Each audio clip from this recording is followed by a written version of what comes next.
पहले जो चुनाव हुए थे उस टाइम हमारी 7 सीट रिजर्व होनी चाहिए थी नगर निगम गुरुग्राम में। इन्होंने हमारे को 6 सीट दे रखी थी। अब इन्होंने 1 सीट बढ़ा दी, 35 से 36 कर दी, और हमारी जो रिजर्व सीट थी 6 की बजाय जो 7 होनी चाहिए थी 3 कर दी।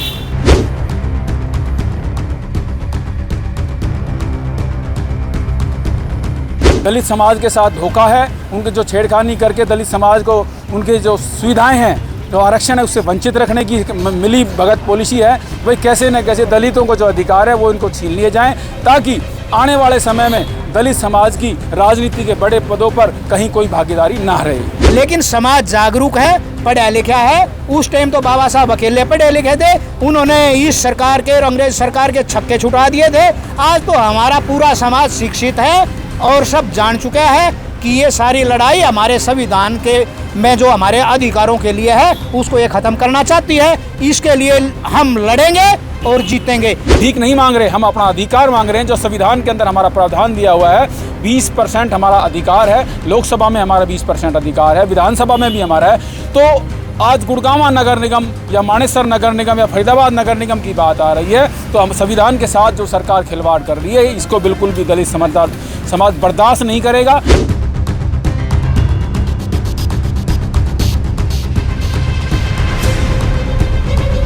ये लड़ाई ये जो अधिकार हैं हमने भीख में नहीं मिले हैं। ये हमारे जो अधिकार हैं बाबा साहब के और माता रमाबाई के 4 बच्चों की कुर्बानी है। दलितों के अधिकारों का हनन किया जा रहा है। इसमें तो क्लियर है, हर आदमी के नज़र में है कि भाई 6 से 7 होनी चाहिए थी, लेकिन उसको 3 कर रहे हैं। तो कहीं ना कहीं हमारे अधिकारों का हनन तो किया ही जा रहा है।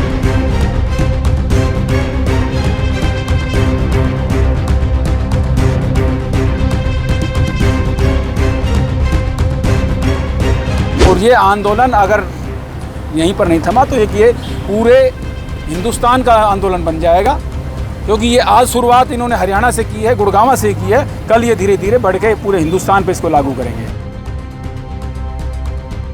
अभी हम मौजूद हैं गुरुग्राम डीसी के ऑफिस के बाहर, जहां पर कुछ लोगों ने डीसी को ज्ञापन दिया है नगर निगम की सीटों को लेकर। क्या है पूरा मामला, इन्हीं से जानते हैं। हमारे साथ सर मौजूद है। सर, आपने ज्ञापन दिया है, क्या कुछ है ज्ञापन में और क्या आपकी मुख्य मांगें हैं?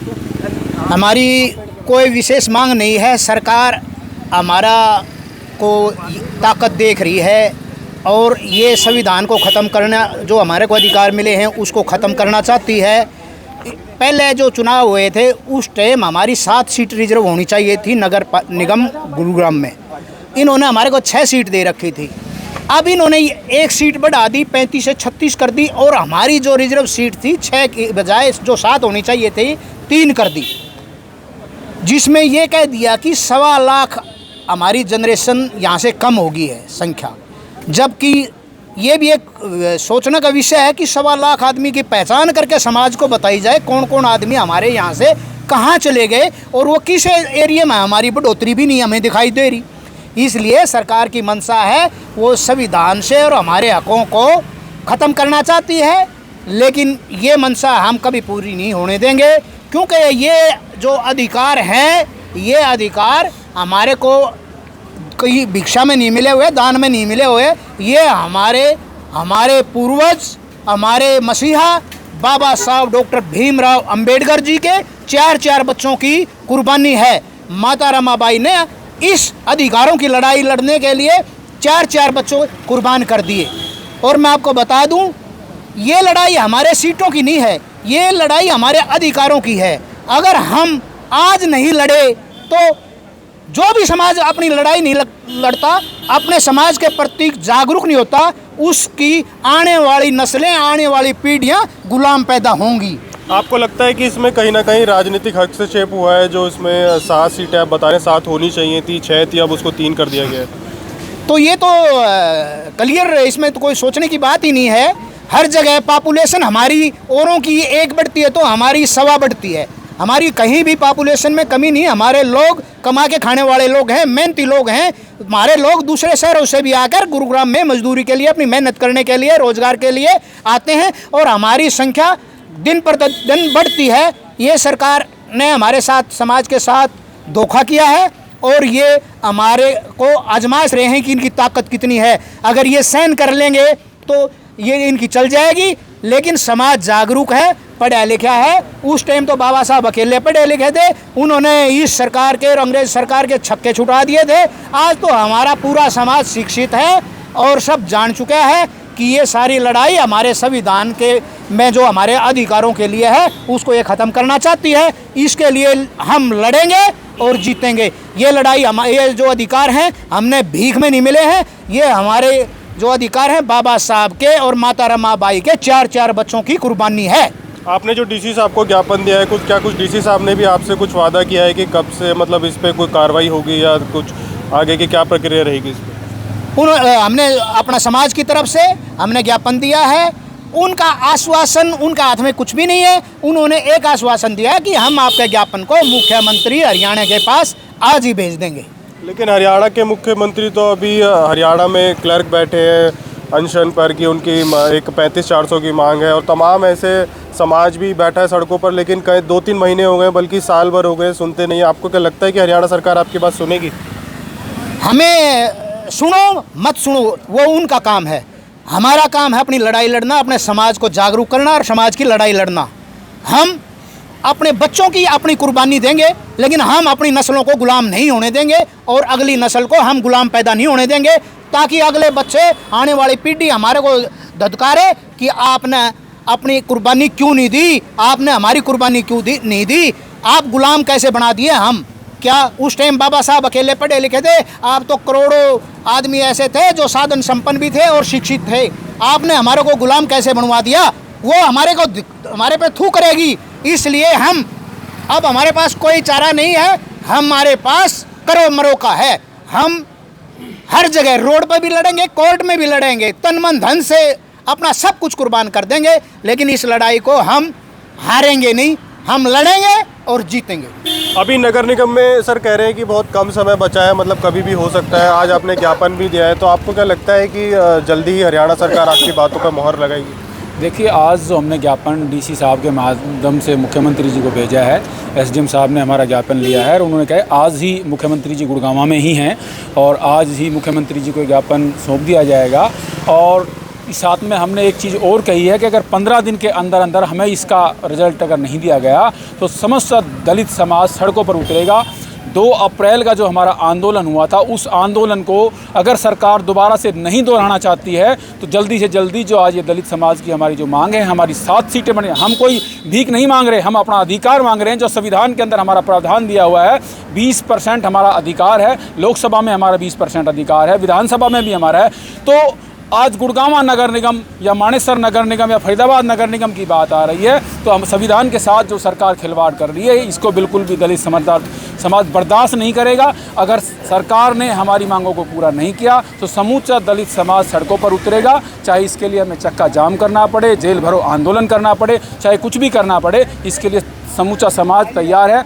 आज हजारों की तादाद में सिर्फ समाज के जो मोजीज़ लोग थे, जो कहते हैं कि समाज की क्रीम थी, वो आज एकत्रित हुई थी। अगर ज़रूरत पड़ने पे हुई तो हम बच्चे को लेकर सड़कों पर आएंगे और 2 अप्रैल को दोबारा से दोहरा दिया जाएगा। जब सरकार की कुर्सी हलती नज़र आएगी तो मेरा यही निवेदन है सरकार से कि जो दलितों का जो अधिकार है वो उनको जल्दी से जल्दी दिया जाए। मुख्यमंत्री इस पर संज्ञान ले और तुरंत घोषणा करें कि जो हमारी 7 सीट बनती हैं, 7 सीट गुड़गांव नगर निगम के अंदर हमें दी जाए।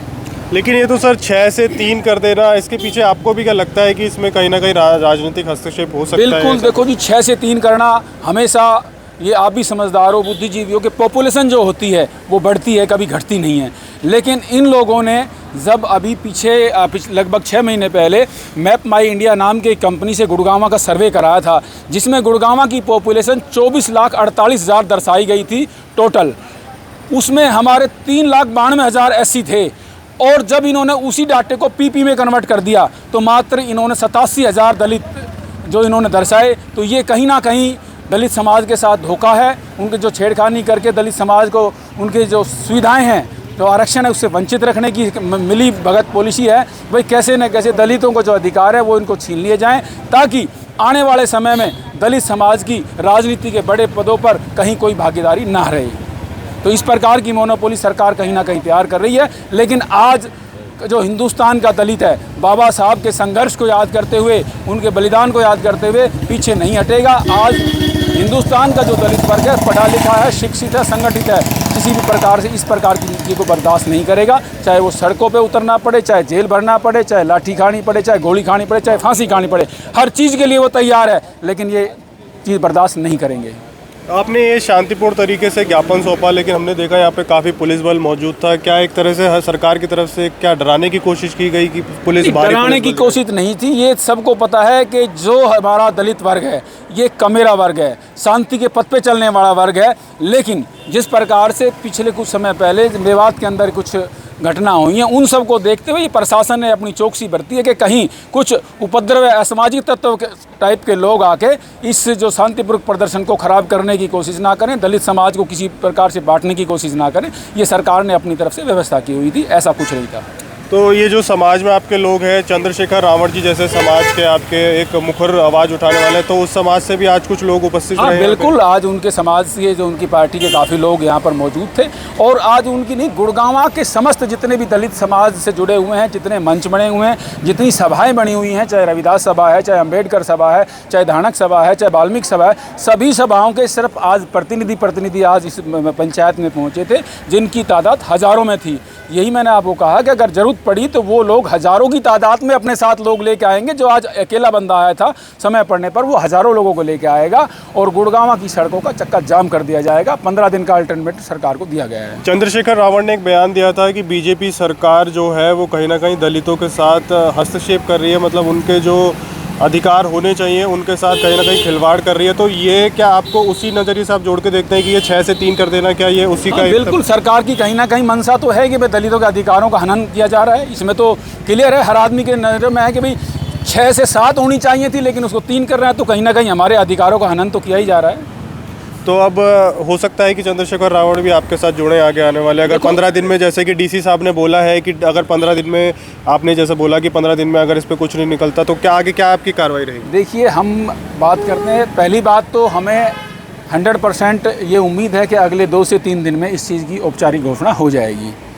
अगर इस प्रकार की नहीं होती है तो बात चंद्रशेखर रावण की नहीं है, बात पूरे हिंदुस्तान की है। हिंदुस्तान का समस्त दलित समाज, चाहे उसमें चंद्रशेखर रावण है, चाहे बहन जी है, चाहे कोई भी हमारे दलित समाज के नेता जो भी पूरे हिंदुस्तान में हैं, चाहे अठावले जी हैं, चाहे सभी लोग इस आंदोलन में शामिल होंगे। और ये आंदोलन अगर यहीं पर नहीं थमा तो ये पूरे हिंदुस्तान का आंदोलन बन जाएगा, क्योंकि ये आज शुरुआत इन्होंने हरियाणा से की है, गुड़गांव से की है, कल ये धीरे धीरे बढ़ के पूरे हिंदुस्तान पे इसको लागू करेंगे। तो आज हरियाणा के सीएम गुरुग्राम में मौजूद है, आपने उनसे मिलने की कोशिश नहीं की आज?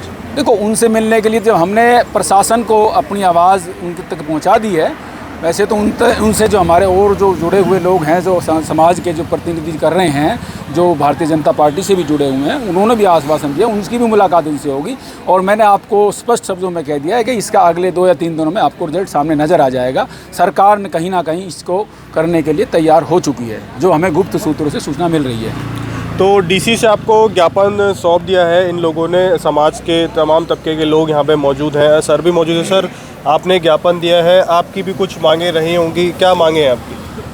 मांग यही है कि जो हमारे समाज की पहले 35 सीटें थी, तो 35 में जब हमारी 6 सीटें रिजर्व थी, तो अब इन्होंने किस आधार पर हमारी सीटें हैं वो कम की। अब इन्होंने जो परिवार पहचान पत्र बनाया है उसमें 1,40,333 दलित वोट कम कर दी। तो वो मेरा सरकार से ये मांग है कि वो वोटर कहाँ गए, दलित कहाँ पलायन कर गए, क्या गुड़गांव में भय का वातावरण है या रोज़गार ख़त्म हो गए? बाहर की जनता तो यहाँ आकर के रोज़गार के अपना आशियाना तलाश रहे हैं। दिन प्रतिदिन गुड़गांव की आबादी बढ़ने लग रही है और जिसमें सबसे ज़्यादा कमेरा वर्ग मजदूर है, गरीब है, रेडी वाले हैं, कुलचे वाले हैं, वो गरीबी आदमी आ गए यहाँ बनते हैं। तो उनकी तो आबादी बढ़नी चाहिए, ना कि घटनी चाहिए। तो कहीं ना कहीं किसी ना किसी तरीके से या तो आंकड़ा में जो स्टेटिक्स का है डिपार्टमेंट, उन्होंने किसी न किसी प्रकार का इसमें गलत दर्शाया है। तो ये जो आपकी सीटें कम की हैं, तो ऐसा सरकार को क्योंकि जब आपकी कम की हैं तो कहीं ना कहीं तो वो बढ़ाएंगे, तो ऐसे कौन से धर्म को वो खुश करना चाहते हैं? क्योंकि कहीं ये 3 सीट जो आपकी घटाई हैं कहीं ना कहीं तो वो बढ़ेंगी। नहीं, देखो, धर्म और जाति के आधार पर मैं ना तो मेरा समाज कभी चला है और ना मैं कभी इस पक्ष में रहा हूँ। मेरे है जहाँ जिसका जो हक है वो हक उसको दिया जाए। कोई हमारा हक है साथ का 20% संविधान में है, तो हमें 20% के आधार पर हमारी बननी चाहिए। 6 थी, अब तो 7 होनी चाहिए, तो हमें 7 सीट चाहिए, ना कि हमें 3। और आगे भी भविष्य में हम हर पार्टी, कोई भी सरकार बनती है, आज तक जितनी भी हिंदुस्तान में सरकारें बनी है वो दलित समाज से ही बनी है। तो बीजेपी का भी हमने पूरा सपोर्ट किया था, और आगे भी अगर हमारे साथ ऐसा अत्याचार रहा तो फिर हम सोचना पड़ेगा। और 15 दिन में अगर आपकी मांगे पूरी नहीं तो आगे की क्या कार्रवाई रहेगी? आगे जो समाज फैसला लेगा, सारे हमारे बुजुर्ग हैं, सारे संगठन के लोग हैं, वो मिलकर के जो आगे कार्रवाई करेंगे।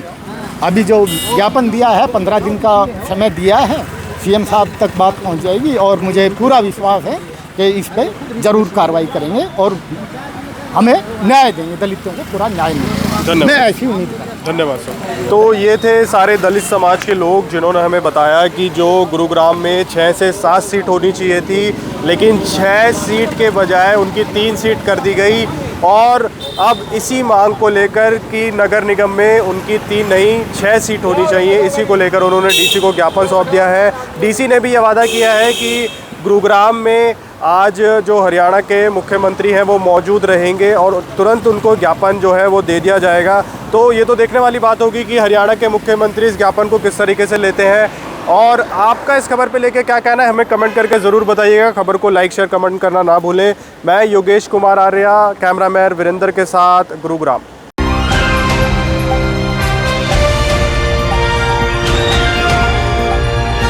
दिल्ली, हरियाणा, उत्तर प्रदेश, राजस्थान की हर खबर के साथ देखते रहिए न्यू इंडिया न्यूज़ नेटवर्क।